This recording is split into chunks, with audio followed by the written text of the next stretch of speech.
un montón de cosas, lo cual es un poco contradictorio, porque en realidad respetan el precepto de sola escritura, aunque no lo dejen saber, pero siguen siendo católicos por tradición, y al fin y al cabo entonces terminan igualmente desobedeciendo la palabra de Dios. Vamos a continuar.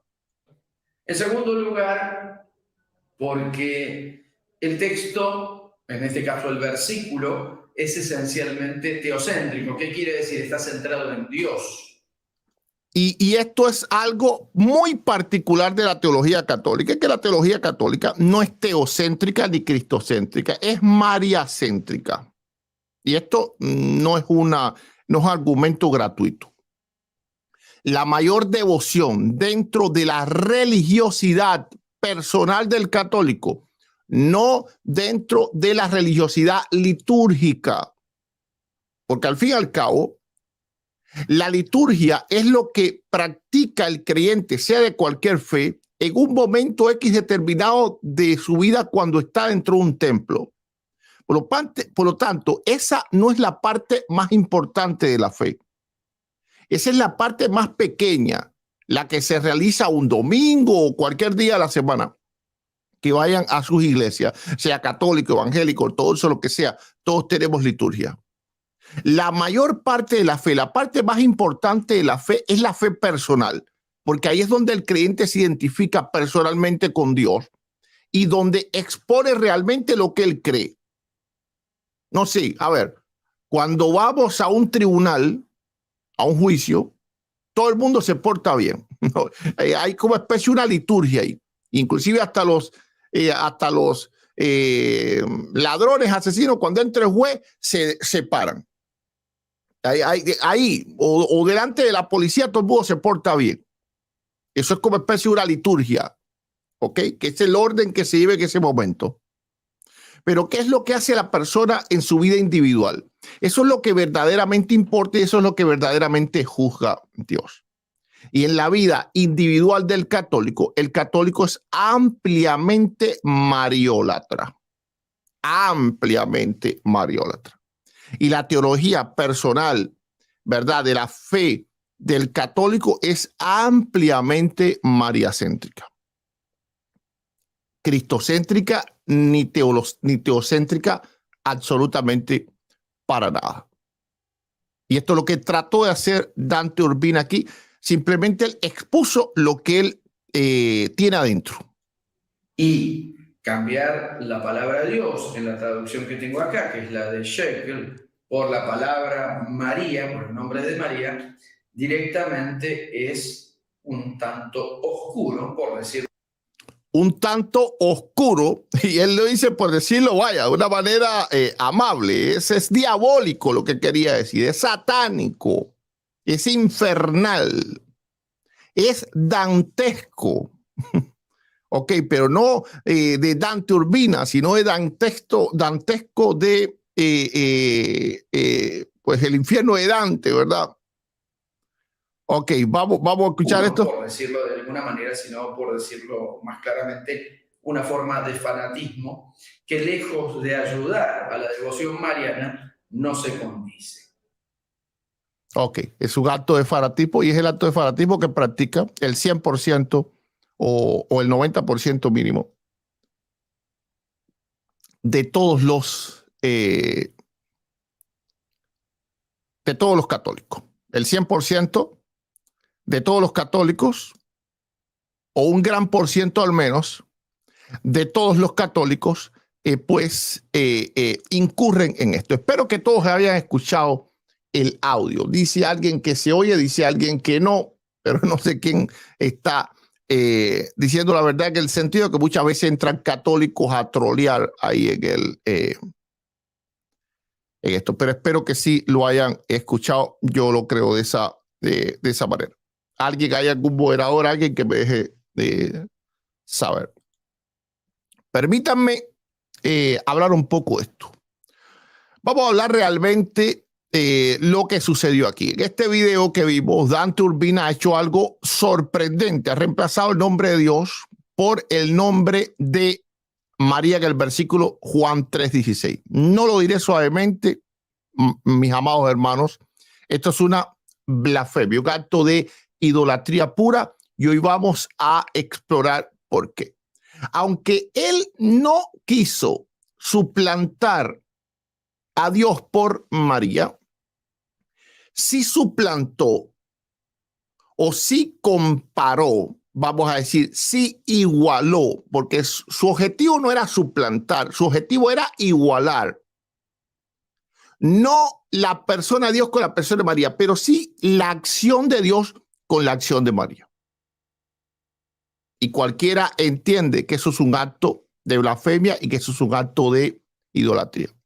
Permítame citar el versículo original para que tengamos un buen punto de partida. Porque de tal manera amó Dios al mundo, que ha dado a su Hijo unigénito, para que todo aquel que en él cree no se pierda, mas tenga vida eterna.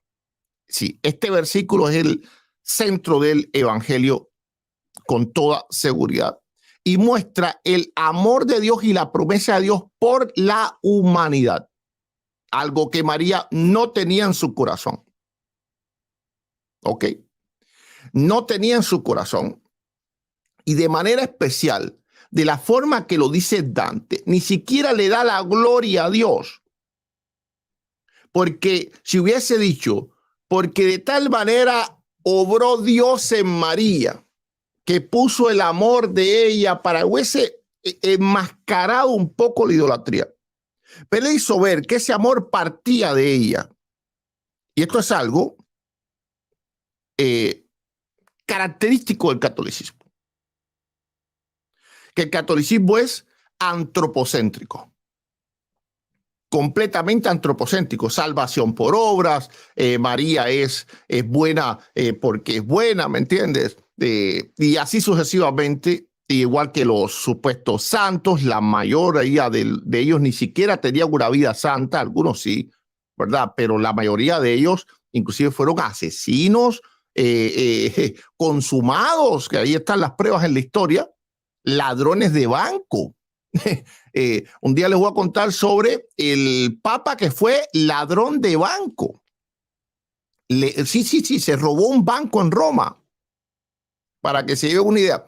Incluso leyendo esa historia en la enciclopedia británica, pues aprendí de que habían bancos en aquella época, porque en realidad yo no lo sabía. No sabía que habían bancos en aquella época en Roma. Tenían un sistema financiero bastante adelantado. Y este papa, que después un día les voy a contar la historia, una de las tantas historias oscuras del catolicismo, se robó el dinero del banco, y no cualquier dinero, sino el dinero que estaba designado para los trabajadores de un cierto determinado sector. Entonces, ¿qué es lo que está haciendo Dante Urbina? Dante Urbina está primeramente desconociendo el sentido de Juan 3:16, porque el sentido de Juan 3:16 es el amor de Dios por la humanidad.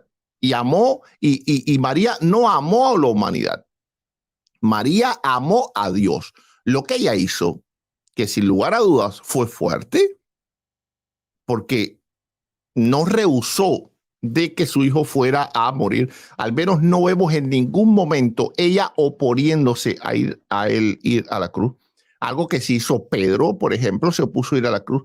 Así que se le reconoce la fe a aquella gran mujer, que al menos evidentemente, no sé, en un tiempo que la Biblia no narra, pero al menos en lo que está narrado en la Escritura, y debemos de hablar siempre en la Escritura, ella no se opuso nunca a que él fuera a la cruz. Así que fe tenía esa mujer, sí, increíblemente, fue una gran mujer. Pero ¿por qué ella lo hizo? Ella no lo hizo por amor al mundo. Ella lo hizo por amor a Dios. En el momento que Jesús fue a la cruz y murió, en realidad María, los apóstoles no entendían bien el sentido del sacrificio.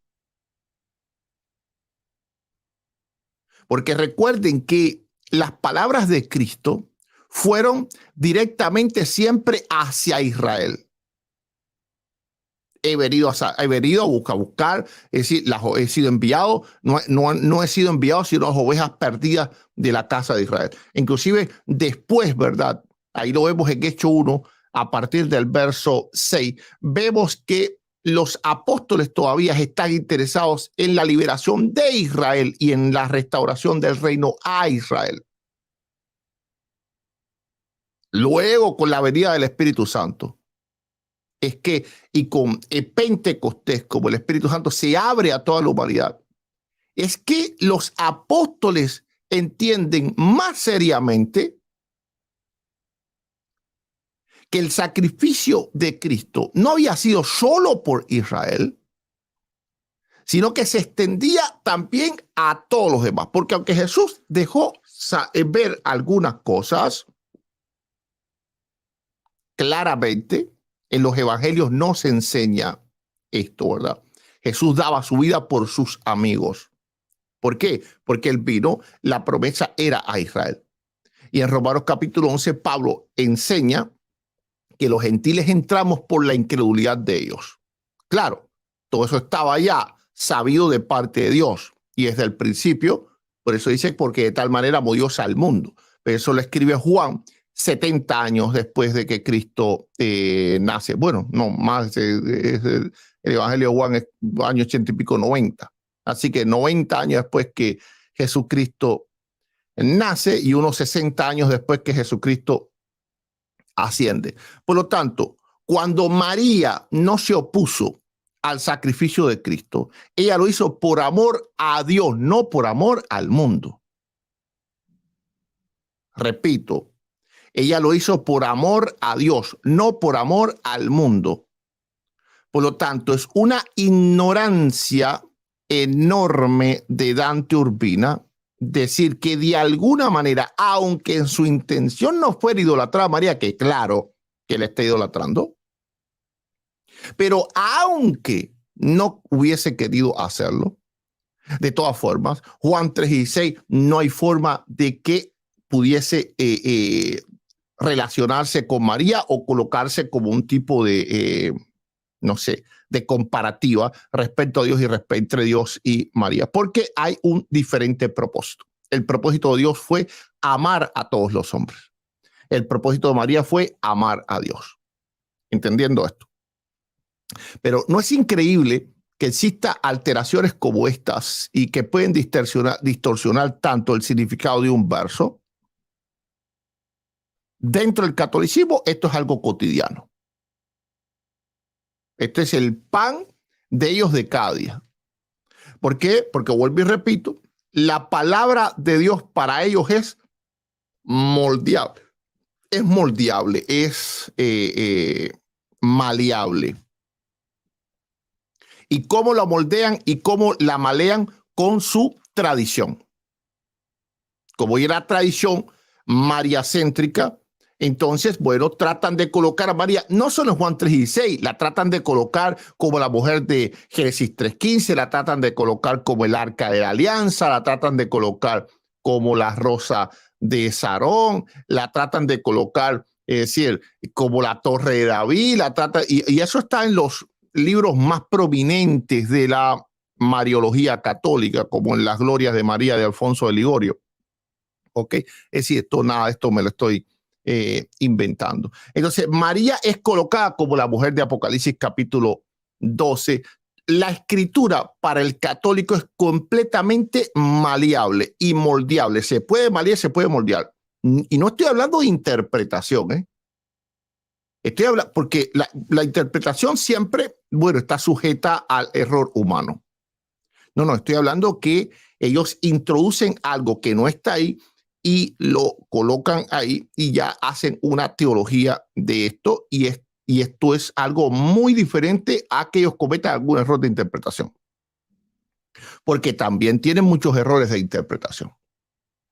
Pero no, una cosa es tener un error de interpretación y otra cosa es agarrar una tradición y forzarla dentro de la escritura. Son dos cosas diferentes. Cuando tú abres la escritura y quieres aprender de ella, es posible que tú te equivoques interpretando algo. Pero si tú, no sé, tú crees algo, tú crees que, no sé, hay vida en Marte, y entonces tú tratas de en la Biblia meter la vida en Marte y comienzas a buscar cualquier texto de la escritura que se parezca más o menos y tratas de forzar eso, entonces tú estás maleando la palabra de Dios a través de tus humanas tradiciones. Ahora, ¿cómo te parece si le das un me gusta a este video porque todavía no lo has hecho y lo compartes con tus contactos que todavía no lo has hecho? Muéstrales a todos que tienes el interés por enseñar la verdad.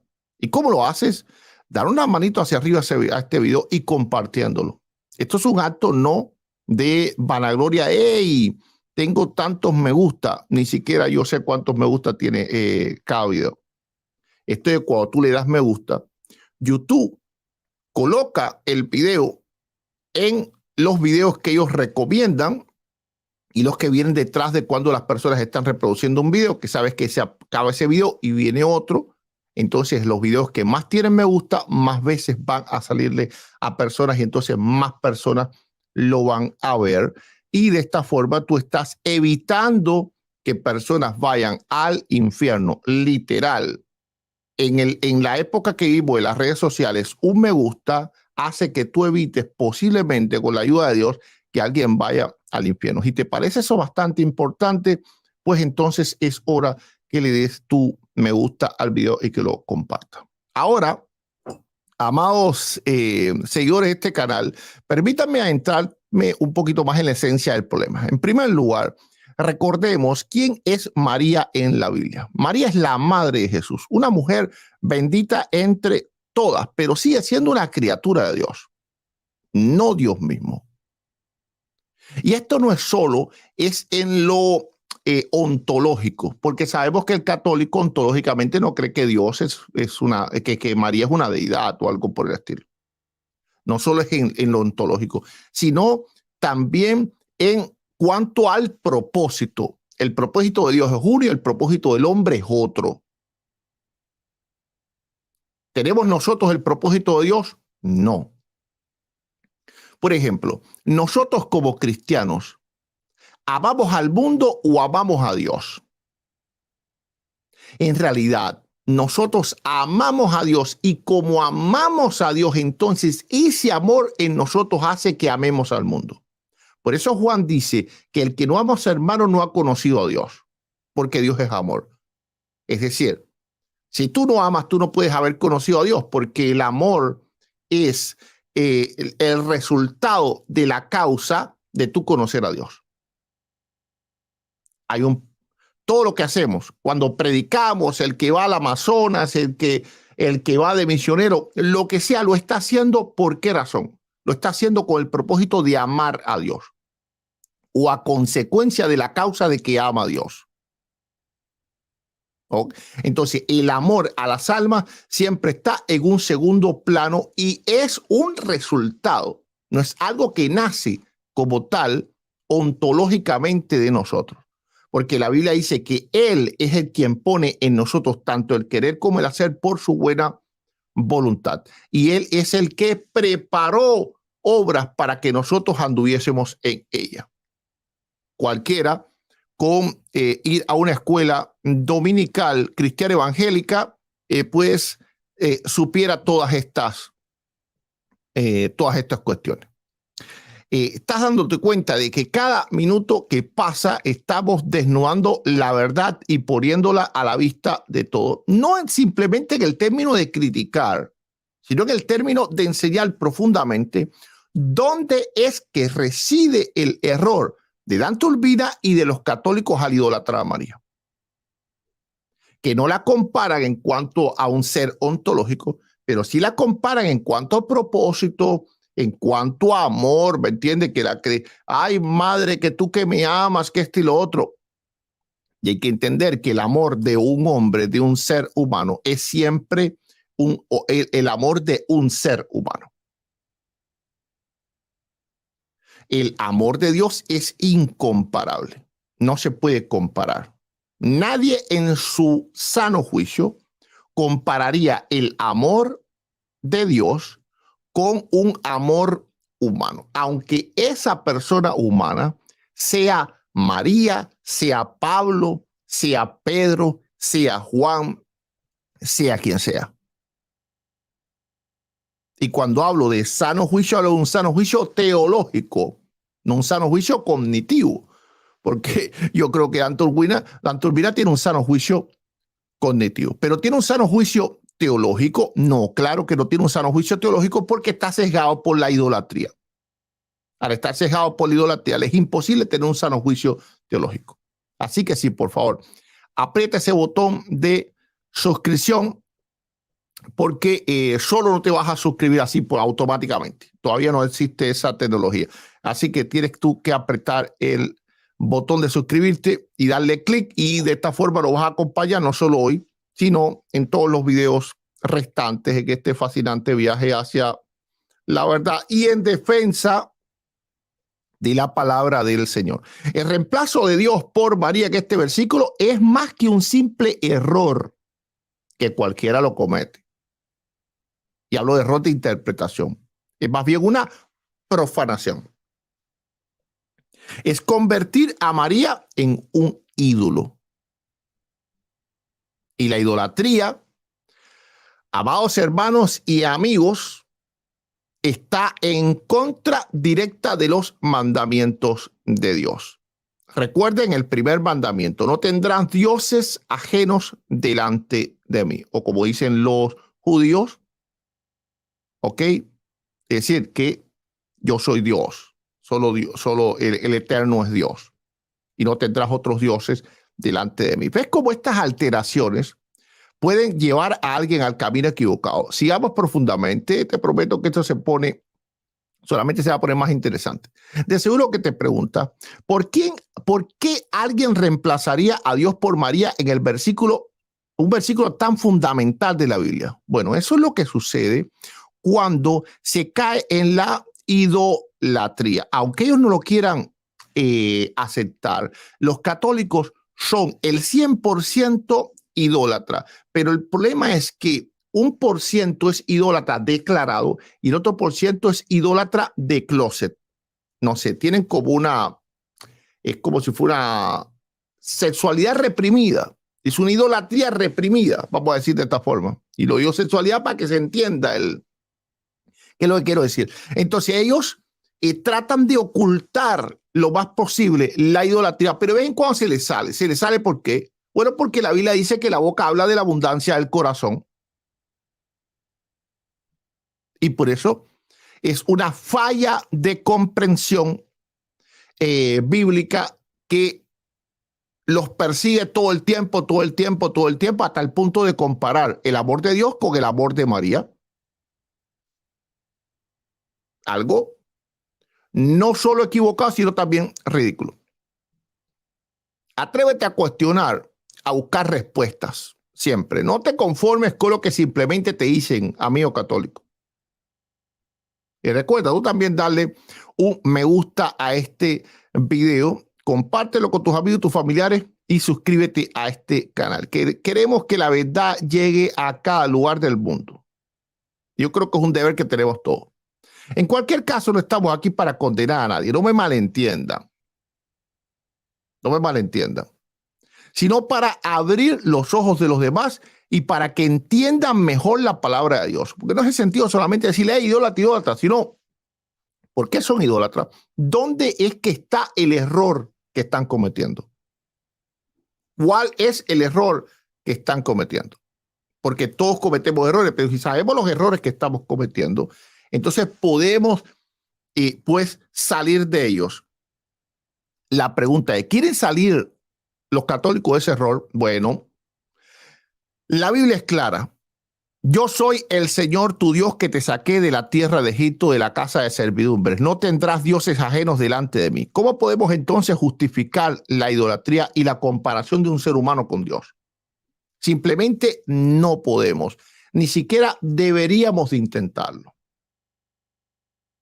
Cualquier acercamiento hacia la mariolatría o hacia cualquier culto, ¿ok? Porque la latría es eso, simplemente culto, y en la Iglesia Católica se le da culto a María. Así que hay una latría, hay un culto a María. Y por lo tanto, la mariolatría no es una palabra sacada de contexto, ni una falacia, ni un muñeco de paja, es una simple verdad dentro del catolicismo romano. Y esto es importante que cada católico lo entienda. Permítame ser claro. Venerar a María como la madre de Jesús es una cosa, y venerar a María no está incorrecto, no está mal. ¿A qué llamamos venerar es el asunto? Porque el católico no solo venera a la persona, venera a un objeto, a una imagen. Y la veneración a un objeto y a una imagen es idolatría. Cualquier veneración a un objeto o imagen es idolatría. Pongamos atención en todas las cosas. Y cuando hablo de objeto, imagen, es objeto, imagen de culto. Porque, por ejemplo, los hebreos se arrodillaban delante del arca, pero ellos no estaban venerando el objeto. El arca era el altar de Dios, porque Dios hablaba entre los querubines sobre el propiciatorio. La propia escritura lo dice, que Él habita entre los querubines de sobre el propiciatorio. Es como cuando un evangélico va y se arrodilla delante del altar en una iglesia. El altar no es para él una figura de culto, como tampoco lo era una figura de culto para Israel era el arca. Cuando el arca desapareció, ellos no comenzaron a hacer arquitas pequeñas, ¿verdad? Ok, yo tengo una por ahí de adorno pequeñita. No comenzaron a hacer arquitas pequeñas para darle culto. Importante eso. Ok, ahora, venerar la persona de María no tiene ningún error bíblico, porque venerar simplemente es dar respeto. Tú puedes venerar al apóstol Pablo. Es decir, yo venero a María, yo venero al apóstol Pablo, yo venero al apóstol Pedro. Porque venerar es sentir gran admiración y respeto por una persona, no por un objeto. Cualquier veneración a un objeto inanimado es un ídolo. No importa si es de un hijo, si yo me ando arrodillando delante de la foto de mis hijos o algo así, o lo ando dándole culto a eso, yo estoy cometiendo idolatría. Pongamos atención en todas estas cosas. Entonces, una cosa es venerar la persona de María como madre de Jesús, como la humilde sierva del Señor, y ahí no hay nada, absolutamente nada malo y nada que contraer la escritura. Pero cuando se cruza la línea y se convierte María en un objeto de culto, tanto su persona como sus objetos que la representan, eso es un ídolo y se está quebrantando frontalmente las leyes de Dios. Porque la veneración no incluye culto. Cuando es veneración de culto, es una veneración religiosa y es idolatría. Por ejemplo, la palabra veneración, su origen etimológico es idólatra, porque es el culto a Venus. Esa palabra bene viene de Venus. Por ejemplo, las enfermedades venéreas son las enfermedades sexuales, porque Venus era la diosa del sexo. Entendamos esto, es decir, en la cultura romana. Así que, por lo tanto, veneración era el culto a Venus. Pero como Venus era la diosa del sexo, del amor, y el sexo del amor incluye pues acercamiento hacia alguien, entonces, según pasó el tiempo, esa palabra comenzó a cambiar, y cuando alguien admiraba a otra persona, que no tenía que ser necesariamente por asuntos religiosos o sexuales, también se le llamó veneración. Entonces, en el caso del desarrollo de la palabra, si se le da a una persona que se aprecia o que se admira, no tiene absolutamente nada malo. Se venera a los padres, se venera a los hijos, se venera a los maestros de la escuela, a la persona que te ayuda a ti, a cualquier cosa, se venera a los personajes de la escritura, se le tienen respeto, pero no culto. porque el culto entonces vamos a la veneración, al origen etimológico de la palabra y no a lo que ya fue el desarrollo lingüístico de la palabra. Es importante eso.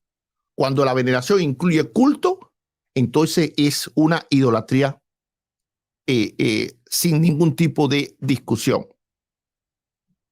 Y es importante que tú entiendas por qué insisto tanto en esto. Bueno, espero que les haya gustado este video, ¿ok? Entonces, que entiendan todas las cosas